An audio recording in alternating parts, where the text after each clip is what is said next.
I don't see anything.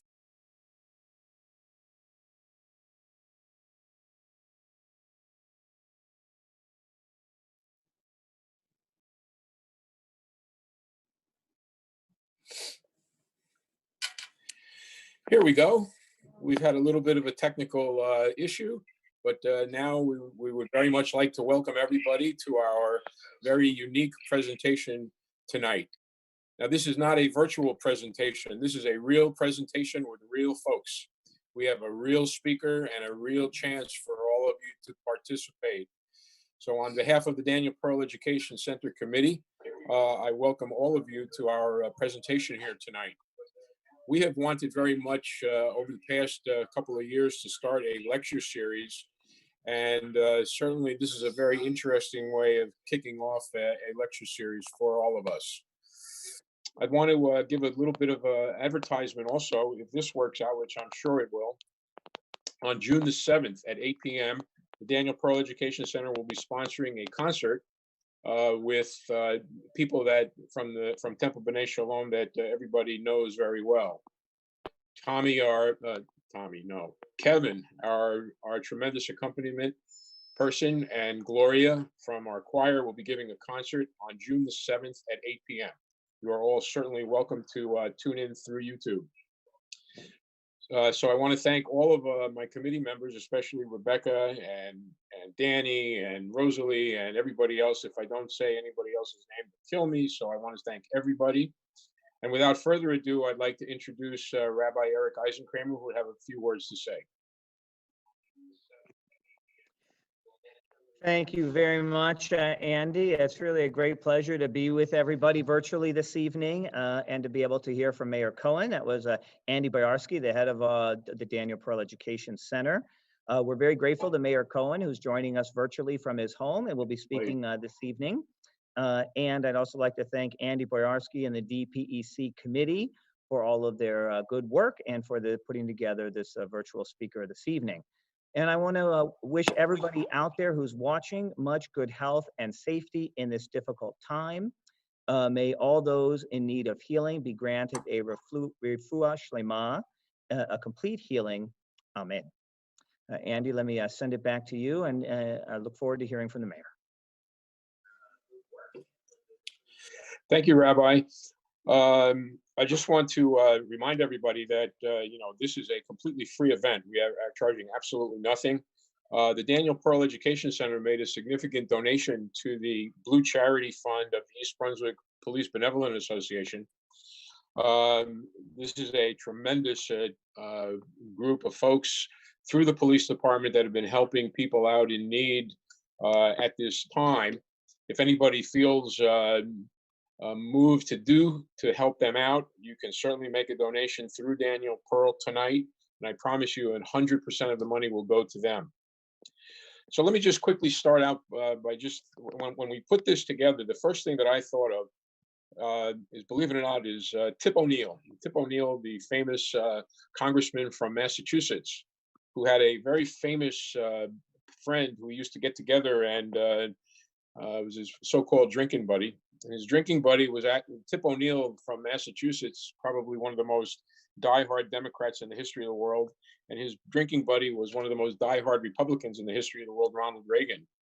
But they came up pretty much, and Tip O'Neill came up with the expression that all politics is local. That's where that expression comes from. So I think tonight, okay, and as things have progressed, I think everybody kind of understands that all politics is local and how important local leadership is in our lives, period. Our lives are far more affected by what happens on Civic Center Drive than what happens in Trenton or Washington. So therefore, we thought it would be apropos to ask our mayor to speak with us tonight about this unprecedented time in our lives. And it would be most appropriate for him to tell us how East Brunswick is responding to the pandemic. I want everybody to be completely comfortable that this is not a political speech tonight. This is completely a civic duty that the mayor has so graciously agreed to speak with us. How is East Brunswick doing? What is East Brunswick doing? You can type in any questions that you have on your YouTube link, and I will try and collate them at the end. And the mayor has agreed to answer some questions for us at the end. So without any further ado, it is my honor to introduce Mayor Brad Cohen of East Brunswick. Thank you so much, Mayor Cohen, for being with us tonight. Thank you, Andy, and of course, thank you, Rabbi. I appreciate the honor of being asked to speak tonight and get this series started. It's an honor being the mayor of the township. I take that. I do not take that with lightly at all. And so, I guess to start out tonight, I wanted to talk a little bit about history, and Andy will probably recall, hopefully, back to his days when we all started out in medical school. And as many of you know, my wife is also a physician, and we were actually met in medical school. And when you start medical school, everybody has got this big bright eyes of the future right in front of them. They can't wait to dig their hands into gross anatomy, literally, and get right into dealing with life and trying to save people. I mean, that's why you went into medicine, to help people and to make a difference. But like anything else, there's required courses that you have to take, and one of those that we had to fulfill was a course that was entitled Epidemiology. Can everybody hear? Can you guys still hear? I don't. We're good. Okay, because I can't hear you. So and the epidemiology course that we took was one of those things that everybody just had to get out of their way. And so you look around the classroom and you would see everybody either in one of two states. Either they were half asleep because they really didn't want to be there, or they were on their sixth or seventh cup of coffee just to keep themselves awake. And we were learning things about the Spanish flu and plagues and all these things that had to deal with real epidemiology. And who would have thought that today I'm looking back and trying to recall some of the lessons that I learned at that time that we didn't think were ever really going to happen. And that's almost 35 years ago. So here we are. And of course, for me, it happened while I'm not only practicing, but also as mayor of a township. And that puts me in a very unique position because there's only 4 mayors in the entire state of New Jersey, of which there's ever really going to happen. And that's almost. Are we okay? It's still okay? Okay. There's only 4 mayors in all of New Jersey, about 600 towns in New Jersey, who are mayors. One's retired, the other 2 are practicing. And there's nobody in the state Senate or Assembly. I think there's one person in the Assembly and nobody in the Senate. So it puts the few of us who actually have a strong medical background in a unique position, also being a leader of a township during a pandemic and a crisis like this, which is health related. And nobody wrote a guidebook on it. So we're kind of figuring it out on our own as we go. And I do have to say that I know that social media is often filled with criticisms of politicians. That's almost become a sport.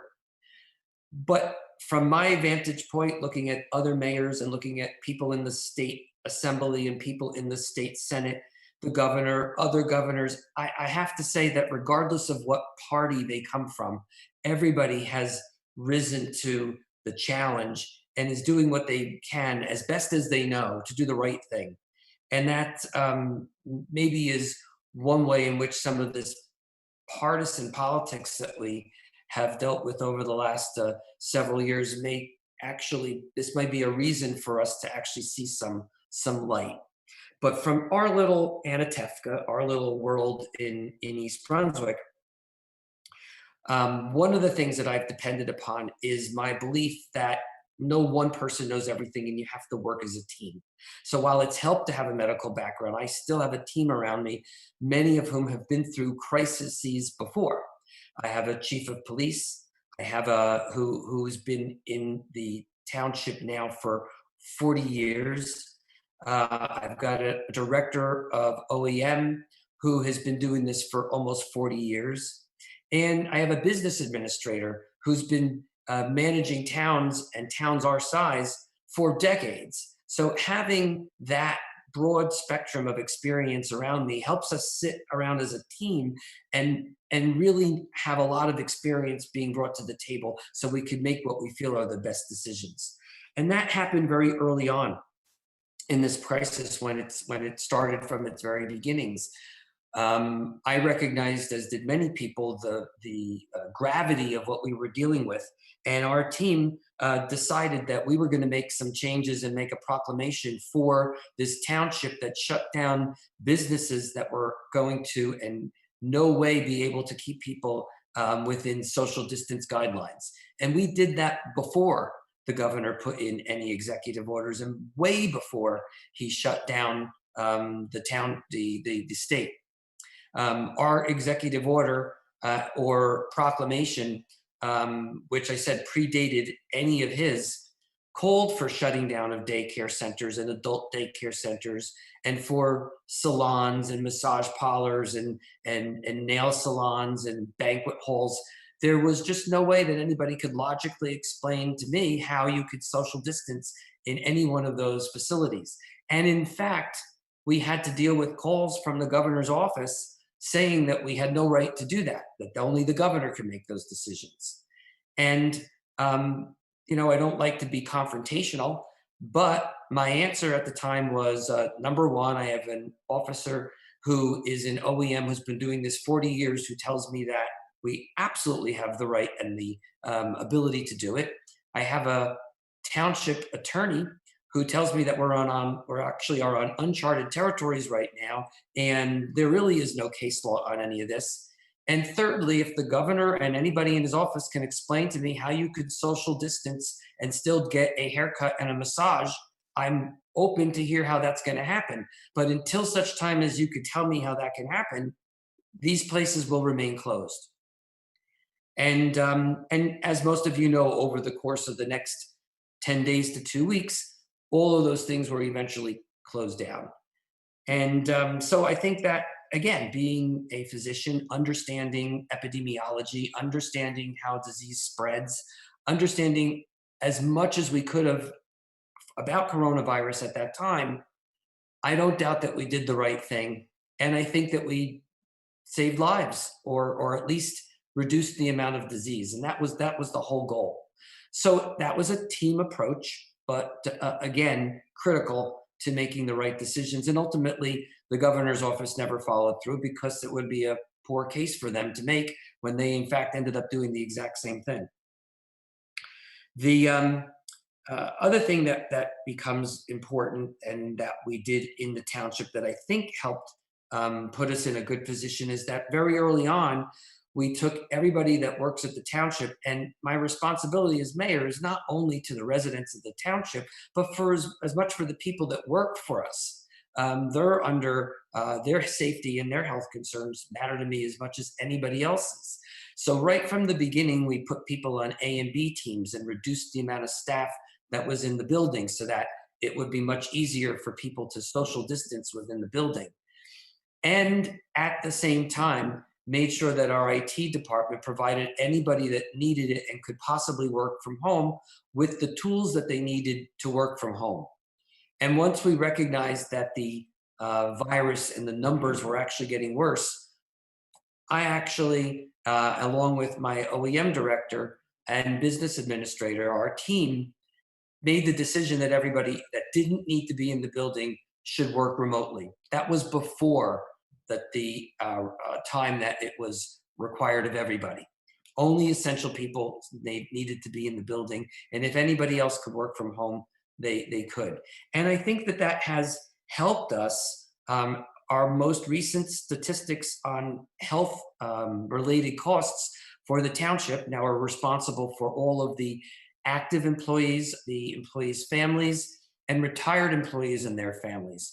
And as of the first quarter of the year, and we're just getting some April numbers in right now, we've had a total of 3 COVID cases among all our employees. So knock wood, I think that having instituted some of these policies very early on, I think it's made a difference. And I'm only hoping, and I'm recognizing that end of April and May statistics are bound to show more cases, but our numbers have remained, knock wood, extraordinarily low compared to a lot of other towns. And I think that that's all because of early intervention. The other thing that becomes really important during a crisis such as this is messaging and making sure that people in the town know exactly what's going on and making sure that they don't feel like they're being left behind. And that's a delicate balance, because I don't want to be the newspaper that reports on new cases every day. That's boring, and you could read it in the paper. And as we all know, number of new cases isn't really an indicator of the amount of disease anyway, because over the last couple of months, we've seen more people being able to get access to testing. So a greater number can simply mean more people were able to get testing. Very early on, the numbers were really low, but there was clearly disease out there. No one could get a test. So the messaging has to be a combination of not reporting too frequently, but yet reporting enough so that people feel that there's stuff going on, and when there's important information that needs to be exchanged, that gets out there. And you got to know that we're living in a world where there's so many different ways of being able to provide information. So I've done it through this YouTube. I've had EBTV record it and it puts it out on YouTube for those that get social media. But many of us know not everybody does that. So some of that's gone on EBTV. Or I've done reverse 911. Where it goes onto your phone and you get the message on your phone. I've done just regular reports and given it to the newspapers and let them print it, whether it's the TAP or the regular newspapers. So you have to access all different forms of the news, because people get their information from so many different ways today. But the thing that has really impressed me about East Brunswick and our community throughout this crisis is the level of humanity and the level of community that I've seen come together in ways that I haven't seen it before. It's refreshing, and it's perhaps the biggest silver lining out of this entire pandemic and this East Brunswick experience that we're going through. So what I was hoping to do is to go through and explain to you some of the things I've seen from my end, but it's not complete. I'm sure there's a lot of things that have been going on in town that I just may not be aware of. The things I'm going to report to you tonight are the things that have come to my attention, and I think that they're noteworthy enough that everybody should know about it. First, I do need to thank the Daniel Pearl Educational Center, because just like Andy had mentioned earlier, they did make a contribution to our East Brunswick Blue delivery team, and I'll explain a little bit more about that if you don't know who they are. But it was an extraordinarily generous gift, and one that's going to help a lot of seniors and people with disabilities who can't get to the supermarkets in the days and weeks to come, and it's very much appreciated. But one of the things I really wanted to start out with, and I kind of really look at it as one of the hallmarks of the few years that I've been mayor, is that one of the things I've seen come together in our town is that communities that often felt marginalized or on the outskirts, not part of the main core, ethnic groups or religious groups that had not felt that they were the center of East Brunswick or recognized, have really stepped up to the plate. And I think it's because they feel that they're now part of this community, and the biggest way of knowing that is when they want to contribute back, because it means that much to them. And that to me is very, very gratifying. It's really, if there's anything I could really say I'm most proud of, it's that all of these communities are really starting to come together, and we can value the diversity that exists here. Many of you might have remembered a couple of years ago, I traveled to China to help develop a relationship with one of our, which has become a sister city of East Brunswick, and that is the district of Jiaoman, China, which is in southern China. And the goal at the time was to try to foster a relationship that might bring coordination between our children's groups, educational opportunities for each, business opportunities, cultural opportunities. And some of that has actually taken place. I've gone out there. Some of their team have come out to East Brunswick. One or two businesses are already interested in looking for business opportunities here in East Brunswick. And the schools have reached out to each other to try to get programs that they might be able to coordinate. But in the middle of all of this, clearly we all know that this virus started in China and then of course became a pandemic from there. So they're just a couple of weeks, maybe 6 to 8 weeks ahead of where we are. And as we were starting to see a spike in our numbers, they were finally coming to closer to the end of their worst crisis. And they were able to start to see life come back and factories start to go back to work again. And one of the things that I got a call from was my contacts in China, because their factories that were making PPE wanted to know if they could send us equipment if we needed it, and we would want to accept that as a gift, which was extraordinarily generous. And we ended up getting about 3 shipments of PPE from China, was sent specifically and directly here to the East Brunswick township for our first responders. And in all honesty, we ended up getting so much that we ended up donating some of it to the 2 hospitals in New Brunswick because there was clearly a huge need there, and they were seeing critical patients at the time. And even though it took a couple of weeks to get that PPE here, it was an extraordinarily generous gesture. And it's actually continued through the entire East Brunswick Chinese community. It's been written up already in the Sentinel and in the TAP about how our East Brunswick Chinese community, many individuals, groups have actually found contacts that produce PPE in China and have brought it over, donated it to the township and to the hospitals and to the long-term care facilities here in East Brunswick. And that's, again, extremely generous. Today, or yesterday, it depends on when you got the Sentinel, there was the story about a young kid named Brandon Zhang, 5 years old. And he has convinced his father that it was critically important that while his father was calling his contacts in China to get PPE, that he make sure that it be provided to our East Brunswick Police Department. And he was persistent. And as a result, the father took him seriously, took the order, got it here. And the front page picture of the Sentinel this week is of Brendan, his father, and the police chief, our director of OEM, accepting, again, an extraordinarily generous gift for our first responders. So again, really, really proud of that. Our Muslim community, who've been here for decades, have come together. They put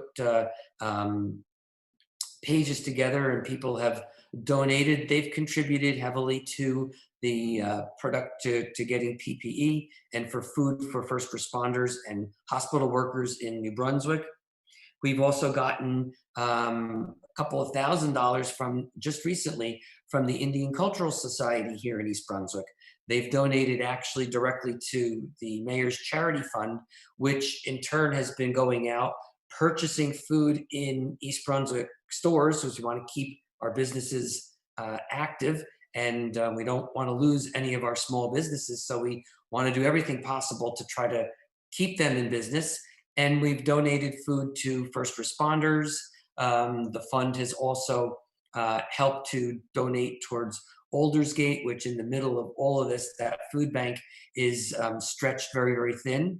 Normally they make a lot of their money on things that people donate and they sell, and then the money that they make goes towards purchasing food. But since nobody's really dropping things off, and even if they did, nobody's going in and buying anything right now, there's just been the well's kind of gone dry there, and it's very, very difficult for them to secure food for people who have such high levels of food insecurity at a terrible time like this. So the fund has helped donate to that. And we've also seen that people have come together to donate, just like the Daniel Pearl, to the East Brunswick Police Department's Blue Delivery Program. And that's a program that our community policing department started in conjunction with ShopRite, where they will take people's groceries for anybody who is disabled or the elderly, who we really are suggesting not go out in public as much as possible. And they are for free bringing deliveries to the door. Last week, they passed the 300 mark for the number of deliveries. And these officers are all doing it on their own time. This is not township time. Your tax dollars is not going towards that work. This is something that they're all volunteering to do. And while they're all stretched thin, they're finding the time to give back to the community and those that are in greatest need. So again, these are the things that tend to make me see the humanity and the capacity for people to really dig deep and help out. Individuals that need some attention, I don't know if most of you remember, but former Councilwoman Deniska, who has been pretty much a one-woman show, raising funds from anybody who she could raise money from, and is bringing food almost on a daily basis to the hospitals, both of the hospitals in New Brunswick. And it's almost a full-time job, and yet this is something that she's doing with help from others, but again, didn't have to do it. She's doing it for the right reasons and for those who have really become the unsung heroes through this pandemic. I also wanted to mention, and you should all know about Brunswick Memorial, which has been an institution here in town for years. They've done a bunch of things. Initially, right from the beginning, they put together a Google page where individuals who wanted to volunteer for whatever, just get assigned a job for anybody that needed help, and were matched with individuals that needed help. So whether it's food delivery or cleaning a yard or helping around the house for people, and whatever it was that people needed, they did the match with those that were willing to volunteer. And that's actually also been a great program. And a lot of people who just didn't know where to turn ended up getting help from the strangest of places, and people ended up making friendships that came as a result of this pandemic. They were also partnering with CareOne on Mother's Day to get gift flowers for Mother's Day for anyone who's a healthcare worker. Again, very, very nice. And then most recently, I think many of you hopefully have heard about our drive-in movie that our Parks and Rec department is putting on. They put that up about 2 days ago, once we got the clearance from the governor's office that we could do it. And within 2 hours, 2 days of spots, almost 400 slots were filled. And it's so clearly there's a huge pent-up demand, and we're thrilled that it filled that quickly. But Brunswick Memorial offered to pay for the second round of movies so we could continue and provide more entertainment for people in town. So again, they've been first and foremost there when we needed them, and that's very, very much appreciated. CareOne, as many of you know, is a long-term care facility here in town. Most people know that that's the areas that have been hit the hardest with COVID, and many times unrelated to anything that they did. CareOne in particular is a rehab center. So very early on in the pandemic, before there were even guidelines on how to manage long-term care facilities from the CDC or the Department of Health in New Jersey, they were being told they had to take patients that were being discharged from the hospital but couldn't go home and were already diagnosed with COVID. So it comes as no surprise that their COVID numbers were high. They had to take people that they knew had it to begin with. So that's one of those things that people should know before they start running on to statistics that are provided by the state, and it looks like their numbers are high. There's a reason for that, and it's not any fault of their own.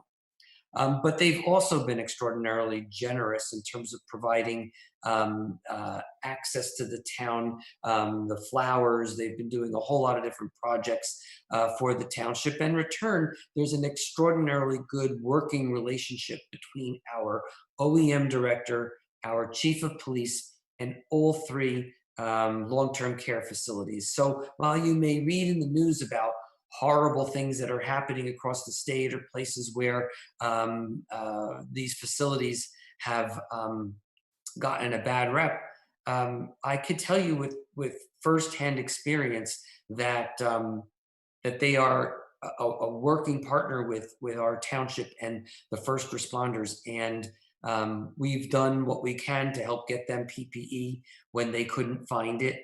Now the state's directing more of it there. So they're not as bad as they were before. And there's a lot more guidelines on how to manage long-term care facilities. And they're doing as best as they can for these highest risk population of patients. But the relationships are what matter. And the fact that there's that good of a relationship helps keep information out to the public that in other places you might have read about information and stuff that comes out later. You're just not going to find that here. And I'm proud of that. The other thing, of course, brings us always back down to the residents themselves. When we called up and said that we were hurting for PPE, if anybody has N95 masks at home, please do what you can to try to bring them to the township. You've got Clorox wipes or any type of disinfectants that were so difficult to find early on in this crisis, maybe a little bit better now, still hard. People were online waiting to come into the township and provide all of these things on donation. We have a huge stockpile now of things and that were all donated by residents of the town. So we're extraordinarily grateful that people responded as quickly as they did when we asked. The East Brunswick Chamber of Commerce. Now think about that. Chamber of Commerce is representing a lot of businesses in town, many of whom can't even operate right now. And yet they donated, they contributed, they bought food for hospital workers, they've provided food to the different charities in town, to Aldersgate, and yet they themselves are suffering as well. Brunswick Square Mall. The manager of the Brunswick Square Mall happens to be the president of the East Brunswick Chamber of Commerce. But the mall's been extraordinarily generous. And again, malls were closed very early in this crisis. And yet the mall has offered to use the parking lot for COVID testing. So there's a private lab that does COVID testing in the mall parking lot. The mall's opened up its doors so that we're working hand in hand with Robert Wood to put a program in place for donations for plasma from individuals who are recovering from COVID and can donate their plasma.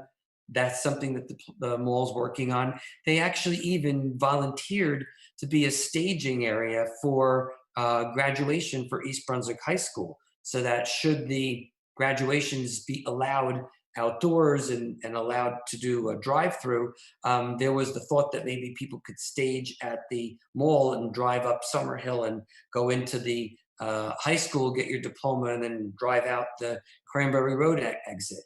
And we're still waiting for some kind of clearance from the governor's office on what guidelines need to be followed for graduations. We certainly want to give these kids their fair due and an opportunity to celebrate like every class before them in this strangest of times. But we need to follow the recommendations and the guidelines, which we're still waiting for. But the point is that the mall was a willing participant in trying to do something that would help out the township, and they've always been there when we've needed them. Very, very much appreciated.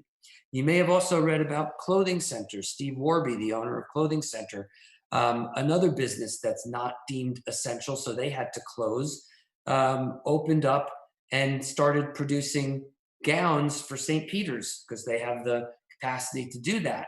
Again, people didn't have to do that. And he's not getting paid to do it. These are East Brunswick people who live here, who work here, who have businesses here, who feel compelled to give back to the town and the people around them. And that's really heartwarming. Many of you have probably read about the East Brunswick mask makers. I'm not going to name people, but there's a handful of people in town who've been making masks and donating them to different charities, to different groups. And they've dug out the old sewing machines and really have done a phenomenal job. It's unbelievable, the number of masks, and they're beautiful that they've been contributing. We've got the Girl Scouts and the Boy Scouts and the Youth Council. Our Youth Council in the school, the township, have actually been working with some of our younger kids. I mean, this whole idea of remote education, it's been a little bit better adopted by the kids that are older, who are a little bit more disciplined and are accustomed to working a little bit more independently. But the little kids are having a harder time with that. So our Youth Council has been offering tutoring to families and to students to help some of those kids that are having a little bit more difficult time. And a lot of these parents who are working from home and then also having to kind of half tutor their kids through these remote school days, I can't tell you how much of a big help that's been. And that's our youth. They all deserve credit. Many of you may have been enjoying each evening at 10 o'clock, Kathleen L., who is a local singer, just recently graduated from Mason School of the Arts, puts on an hour of music every evening at 8 o'clock. She's up to about 65 performances so far. Great entertainment, a nice little chance for us to sit back and enjoy some music when we can't go out to events, and really doing it out of the kindness of her heart, and doing a great job, and has gotten an unbelievable following in the process. Parks and Rec Department that we have has been doing lots of virtual programs. They've got a truck in their parking lot for people to donate food to Aldersgate. Like I mentioned earlier, they're having a tough time getting donations and enough to keep people who are in need. And I think at the end of the day, nobody has cornered the market on good ideas. I certainly feel that, like I said in the beginning, we work as a team, but the town is coming together as a community. And people are offering suggestions, whether it's writing to me or doing it on social media. I knew going into this that we live in a fishbowl when you're in politics, and there's going to be people that throw darts at you and make nasty comments and things on Facebook. And I knew that going in. I have to ignore a lot of that. But the reality is that that's not the bulk of what I read. That's not the bulk of what I hear. Most people are kind-hearted and are doing the right thing and want to do the right thing for the township. And so we've gotten some great ideas, one of which was the drive-in movies. And that's why that was put up. We figured out a way of getting that done after some suggestions from people in town, and we made it happen. And clearly it's hasn't even gotten off the ground, and the slots are all full. So keep the ideas coming.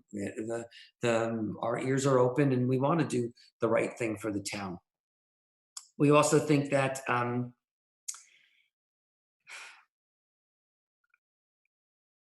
it's when you look around, all I see are examples of a community that has taken a bad situation and has figured out ways to make it work, ways for us to see parts of the community and people in the community that we've either not noticed or not recognized before or taken for granted. And so I think that's been a good thing for all of us. And I think we've learned a lot about what a hero is, what a hero looks like. Might be different than what we watched on TV or ever heard about or thought about before. We've learned a lot about what we are as a community. I think we've learned a lot about the depth of our compassion and our passion.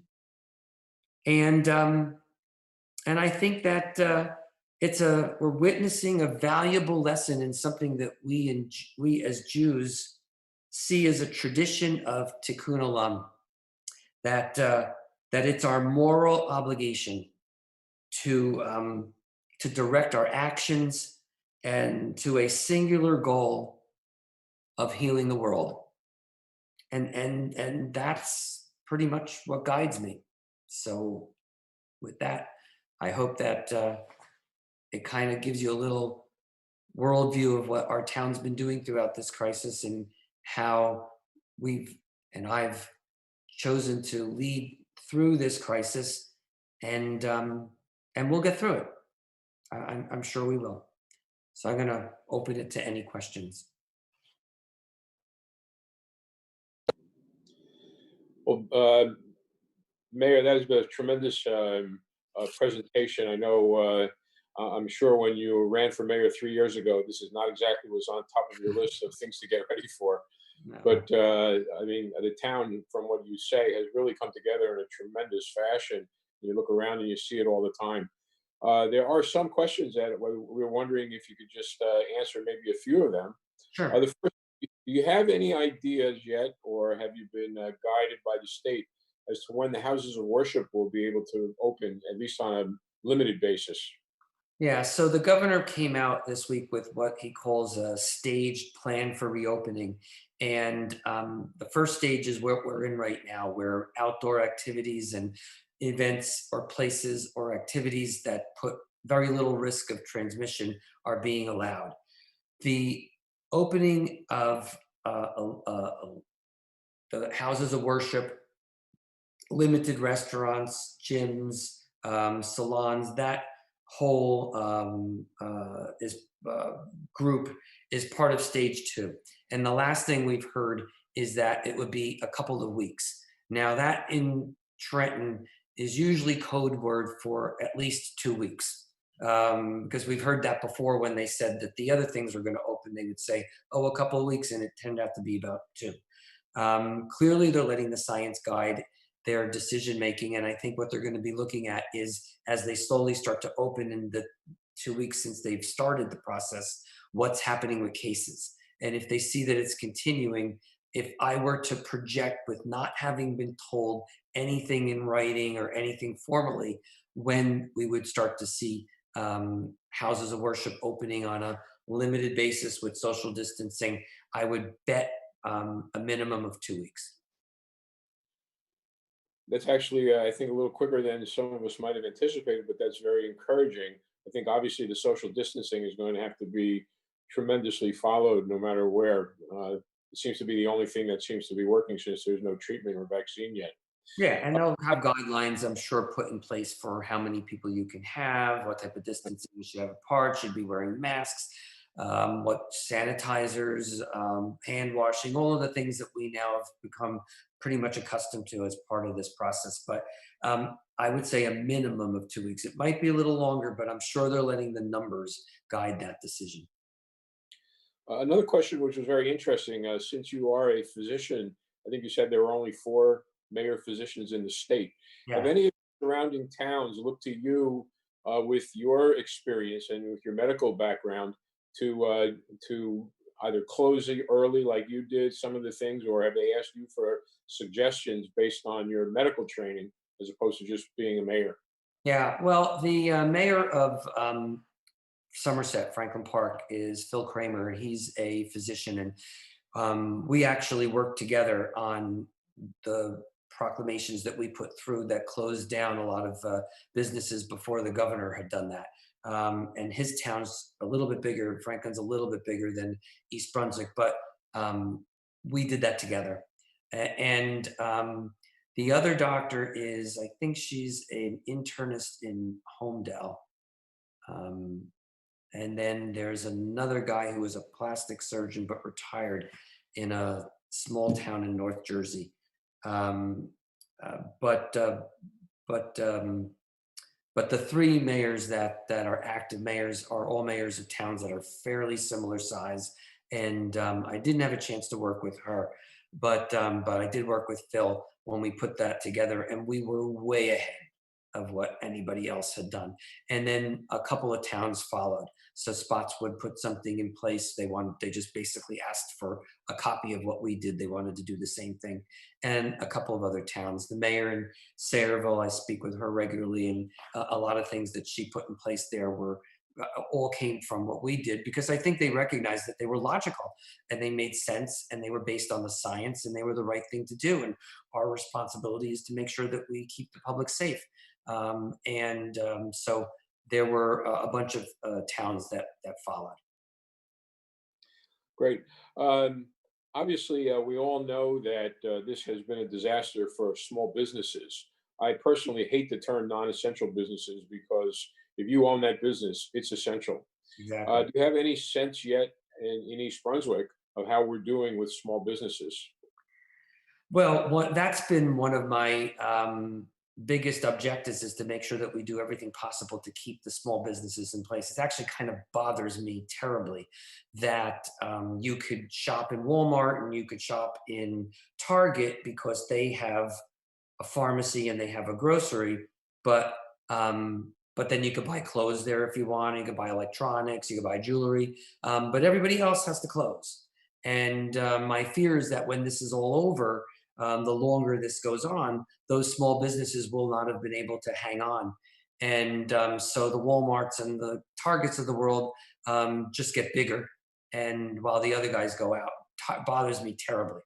So what we've done very early on was we've made sure that our Facebook page and our township website had all the restaurants listed, so that we made sure that people could easily access the ability to take out or to pick up curbside. And we've done as much as we possibly can to get information to all these businesses on what type of business loans, credits, or grants are out there, both from the federal government and from the state, to help them stay afloat until we can open. Just this week, the Township Council adopted a resolution that's going to allow the restaurants in town to apply for permitting to do outdoor seating. Because I'm certain from what we're hearing in Trenton that when they do allow restaurants to open again, it's going to be limited amount of people in order to have the social distancing, which means maybe only a % of their square footage will be able to be occupied. So for those businesses that might have the opportunity or the real estate to be able to do outdoor seating, we don't want to have a line of people waiting to get permits. Those permits will be free, and they could start applying for them now. We also have small businesses in town that will be actually announcing. My next public announcement is that the county has gotten money through the CARES Act. And for those of you who are familiar with how that works, the CARES Act really is only reimbursing townships for COVID-related expenses. They're not reimbursing us for any of our lost revenue. And if we don't get that replaced in some way, shape, or form, then the only way that we could make up the deficit is to either drastically increase taxes, which nobody wants us to do, or we have to start letting people go. And we're all talking about first responders, people who we really need. So it's critical that we get that type of money to help us with our lost revenues. But the CARES Act also provided for what they call community block grant money. And that money has traditionally gone to people who are low or moderate income, people with disabilities. And and the state got money, and the money is only given to towns that are greater than 500,000. Well, if you look at the map of and demographics of New Jersey, there's no town that has more than 500,000 people. So in order to qualify, we applied as a county. And because Middlesex County is more than 500,000, we got already our more money that's for this community block grant.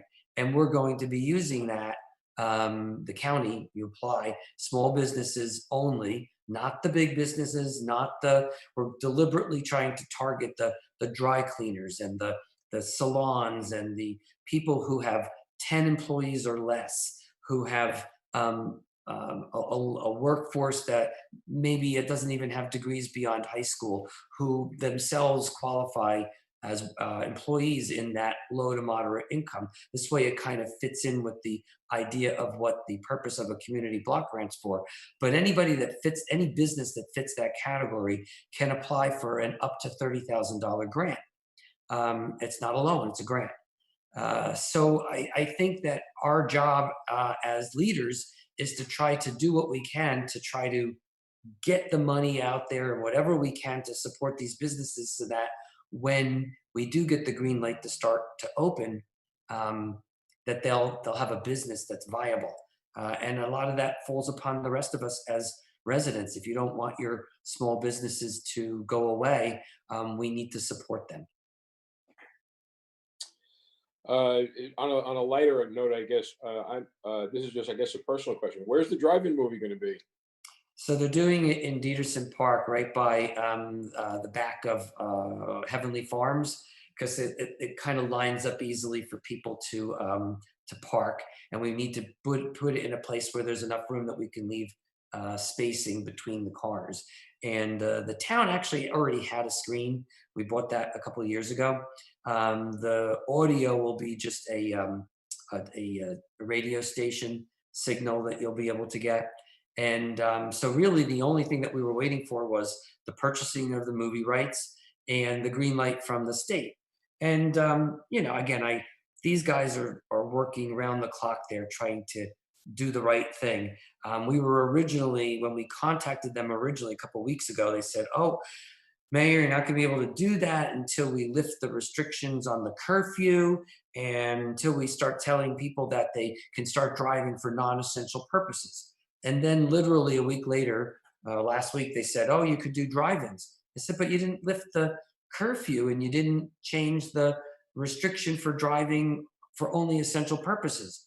And they said, oh, that wasn't an executive order. That was just a suggestion. Okay, whatever, we'll get to do it. And so we've had those round discussions with them. I asked them, why is it that